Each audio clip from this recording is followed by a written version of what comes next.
Sabi ni Rabo, try daw namin pumita sa Golden. Sabi ko naman, papain ako Rabo. Sabi niya, wag daw. Sige. Uunahan daw niya eh. Okay, tingnan natin ang mangyayari. Meta talaga ngayon si Rabo. Grabe dami si Rabo. Tingnan mo, halos pinauwi na niya. Level 1 pa lang yan. At inabangan niya ulit dun. The gun represents justice. Eh ang kaso, papunta na yung mga kakampi ni Roger. Okay lang yun, na-delay naman si Roger ng gold. Kaso apat makakasalubong mo dyan, dead ball ka dyan. An enemy has been slain. Mali ko dito, nakita ko na sa mapa yung mga kupal na nasa bush eh. Ang kaso, tatlo pinilit ko eh. Akala ko kasi nag-back sila. Kaya mabibigyan nila ako dito, nakabang pala. Naretrian pa nga. Na-stand ka na. Talaga patay. Okay guys, mabalik tayo. Layla versus Roger. Pointing at the bad guy. Alam naman natin nerf ngayon si Roger. Kaya advantage sa akin yun. Pero hindi naman ako natatakot dyan kahit yan ang katapat ko sa gold game. Dami ko na bang nakatapat na Roger. At sa experience ko sa paglalaro ng Roger ang katapat eh. Ewan ko lang, hindi ko mapatay yan. At yun, nabigyan natin siya dito. Pointing at the bad represents Ito yung isa sa mga kinaiinisan ko eh. pointing at the bad At mga gumagamit din ng ibang Layla.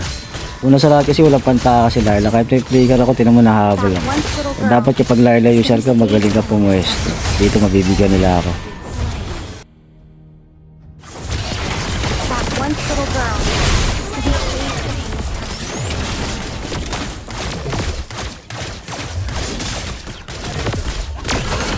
The gun represents justice. When pointing at the bad guy. Itong part na to, iiwan kami ni Guinevere. 2v3 magiging labanan dito. Kasama ko si Khalid. At makukulat pa yung mga nasarapan namin dyan. Panoorin nyo guys kung paano gagawin. To save someone. Ang laki talaga ng silbi ng lock target na hero. Makikita nyo yun sa may icon guys. May mga lumalabas na yan. Yan. Ang lock hero yan eh. Unahin ko dyan si Roger at napatay natin yun. Sinunod ko si Pedrin. Ayan, sumusustain pa yung Layla ko. Punti-unti si kaya Elos. Yun. Triple kill tayo dun.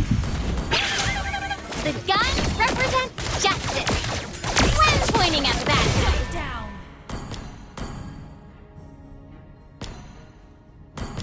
That once little girl. Dito buti napatama ko yung first kill ko. Kung hindi patay ako pa nagkataon dyan. To shine.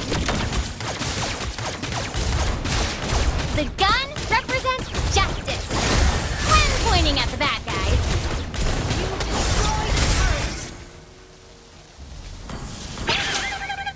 That once little girl.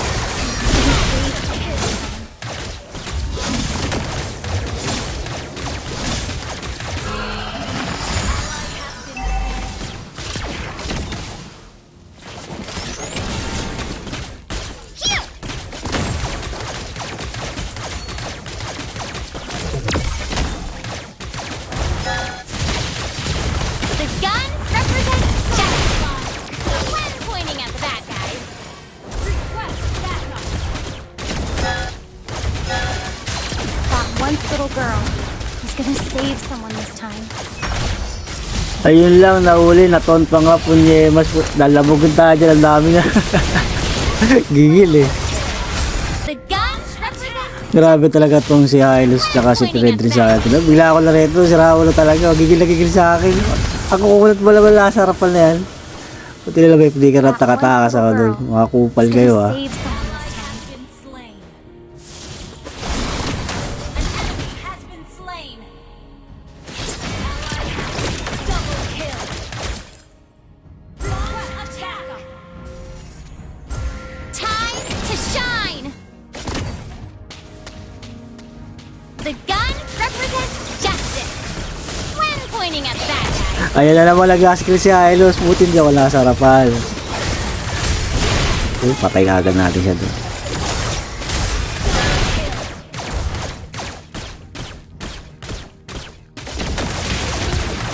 Uy, ang sakit naman ni Roger doon. Bigyan pa doon. Yung 5 patay sa kanila. Natin tong game na to. Nice game sa mga kampi ko tsaka sa mga kalaban.